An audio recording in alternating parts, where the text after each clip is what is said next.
Hi, Jeremy here with Matt, who, by his own admission, as a high handicapper, is the club's worst golfer. The club's worst golfer, very harsh on himself. Statistically, he actually is. His handicap is 38.3.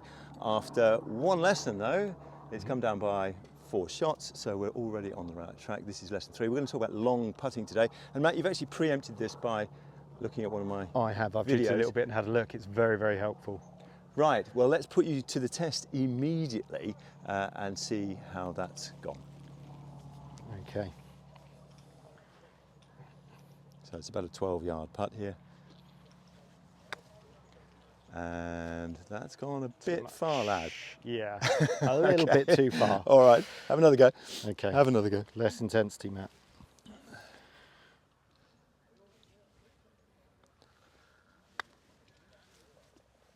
Oh, that's much better. Right, now, even that's a bit long. Yeah. So, a couple of things. You said you watched the video, but you didn't actually pace this No, I didn't putt pace it out. out. We'll talk about that in a moment, about why he would have needed to do that. But what was the difference between those two putts? I mean, I saw it very clearly, and I'm sure the audience did as It well. was very much the tempo. So I was coming back to the same fixed point, but the tempo at which I was coming back was very, very different. Yeah, no, exactly. If you stand behind the camera, I'll show you exactly what I saw, and you will see when the video goes live. If we're going to putt well, the only two things really that can determine how far the ball goes are the rhythm, the tempo, how hard you hit it, in other words, and also the length of swing. Add contact to that, and you've got 3 things. But for most people, contact's not too difficult. If you get the address position right, ball 1/3 to 2/3 forwards, and the head somewhere behind the ball, then the angle of attack will be about right. But it's much more about what length of swing do I go, and then I keep the rhythm exactly the same. So just to show you exactly what I mean, this putt here is to the outside of my trail foot. That should go 8 yards. So let's see, 1, 2, 3, 4, 5, 6, 7, 8, 9. So greens have speeded up a little bit. A very useful information to know that. So greens are 1 yard quicker. So this should go now 12 yards. And I would say that's about right for the putt that we are. But all I'm doing is lengthening the swing, but I didn't. You see, that's just perfect, even though I haven't paced it out. And if I want a 20-yarder, then I've got to, again, increase the length of swing. So this is sort of 8, 9 today on this slightly downhill, quicker green in summer. This is where I now look. Yeah, that would be 11. That would be 15 to 16, and that would be 20. So what I would expect with that 20-yarder is that the ball would just roll off the green on the other side. So again, you can see there's no increase in the tempo, and then it's got within a yard of the edge. So it's simply lengthening the swing, and then you get that consistent. That was actually a slightly better one, and that's just rolled off the edge of the green, hasn't it? Got it. Yeah. So what we're looking for is a consistent tempo. Yep. And we must not bash it. No. Ever. So you've had success pacing. Yes. Pacing them out. Yeah. Right. And come and show us what your numbers are. Okay. So if you face the camera here, and we'll do this together. Yep. So if you take the club to the outside of your foot, how far would that typically go, do you think? That takes about 14 small paces for me. Oh, does it? Okay. Right. So I go 10, 14, 20. Okay. Those are bigger numbers. These are this sort of pace. Oh, okay. For me, these are taking little steps. Okay. I wouldn't do it in feet. I would do it more in paces, and then people don't know when you're on the course then exactly what you're doing. Yes, so probably winding every upper golf exactly. because I'm taking such a long time. No, I hadn't expected that. Okay, no, I would say do paces. Yep. And I was surprised by how high your numbers were there. Yeah, of course, but obviously that's obviously why. Right, so let's go 1, stay there, 2, 4, 5, 6, 7, 8, 9, 10, 11, 12. This is actually a 12-yard putt. So let's see a couple of practice swings Okay. And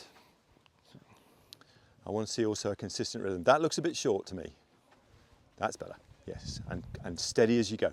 And this is the bit that governs the fulcrum. This is the fulcrum. I love to see a horizontal neck, great for short putting as well. You can feel that this bit here is the fulcrum. Got it.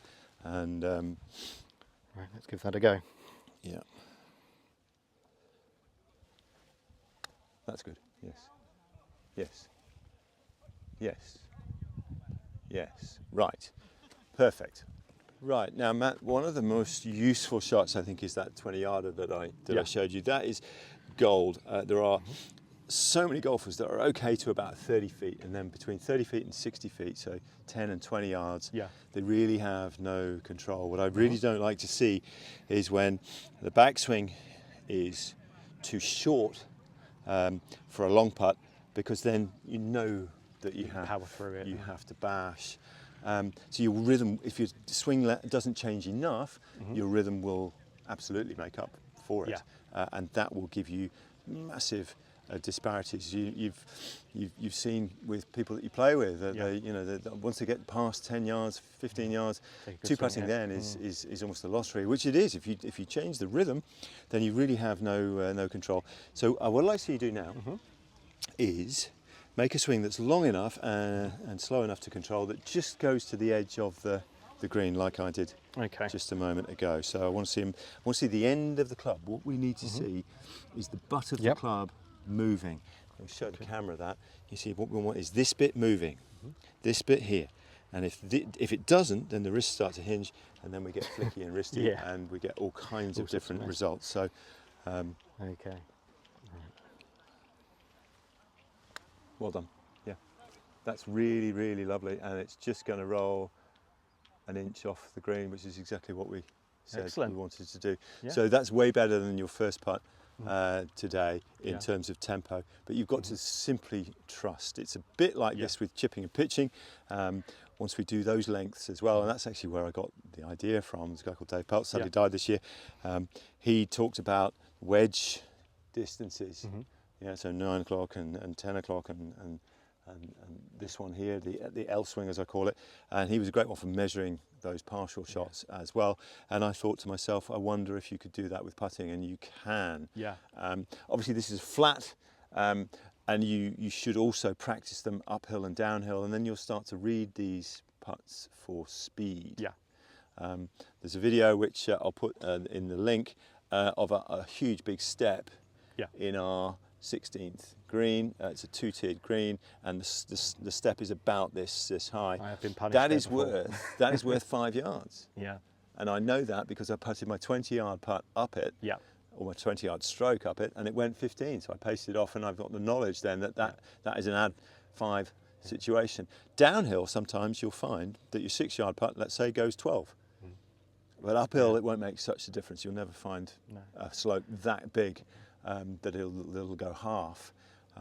But the downhill ones, the ball just can keep going. Even on this green, sometimes from left to right, as we're playing it now, you can find balls that will just keep on, or positions where they keep on running. The 17th, for example, and the 8th, they're front to back, back to front rather. The slope is at the back to the front. So if you get beyond the hole there to a front pin, those are super quick putts, and if you test them out and see how far your 6-yard putt goes on those surfaces, then you'll be really well prepared when it does actually happen, because you'll be dealing with certainty and you won't be guessing. And I think that's the attraction of it for you, isn't it? That's what I really like, is I would often, before I saw your first video on this, sort of chicken out a bit. I'd go for where I thought I was going to need to be, but then I'd be a bit hesitant coming through, and I'd leave things short a lot. Whereas just knowing this will go X amount of feet, it just gives you the confidence to do the shot that you know you need to. All right. Well, that sounds great. That sounds like a big improvement. And how many times a round would you have 3-putted before? Probably every hole, if I was lucky. Okay, so we're looking at an 18-shot win. This will save me a lot. All right, hit one more for us to the edge of the green like you did before, and let's recreate that previous putt.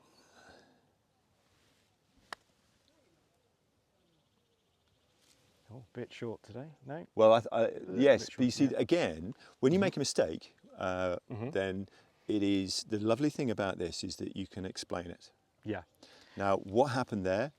I didn't move. You didn't swing the club Enough. far enough Far back. enough back, yeah. But your rhythm was great. Yeah. And it was very obvious to me, and you would have felt it. Yeah. So the lovely thing about this is that you can feel the mistake. Yeah. And When I released it, I knew it wasn't Yeah, going to go. exactly. Yeah. And you got a cause and effect then Yeah. that you didn't or wouldn't have had before. I think that's the thing. Golfers don't mind hitting a bad shot, but they really hate not knowing why that happened. Yes. And they're thinking also that they're going to do it again. And so this is what happens to people. What they do is they leave one short and they go, right, well, I'll hit the next one a bit harder. And of course, they're changing their rhythm to do it. Right. And then the rhythm's constantly changing throughout the round and never get the feel of the greens. Whereas this, I can come on this green in the morning, if I have a game, then I can come and hit 3 putts really and know my speed. So today I hit my 8-yard putt, it went 9. Yep. I know to add a yard to all my numbers and then I've got the speed. Excellent. And it reduces the amount of time that I have to practice. So it was actually quite nice that you didn't hit your perfect putt there, but you're going to this time. You get another go. Good, try this time. And so you're recreating. Actually, just move that ball a smidge further forward so you feel like your head's slightly behind the ball. Your sort of eyes are over your 2-ball putter there. That looks good. Yes, yes, that's absolutely perfect. Don't hit that ball, and it didn't. But that's exactly the same. So that is replicable and knowable, and just the job to create certainty and mental strength under duress. Yes. Yeah. And do I need it? Well done today. Thank you, Jeremy. Lesson Thank 3. Thanks for watching. I hope you're enjoying Matt's journey. This is lesson 3, of course. And like and subscribe if you have. And there's a free ebook in the description about how to hit driver. That was Matt's first lesson. And we'll join you for lesson 4. Thank you again for watching, and see you next time.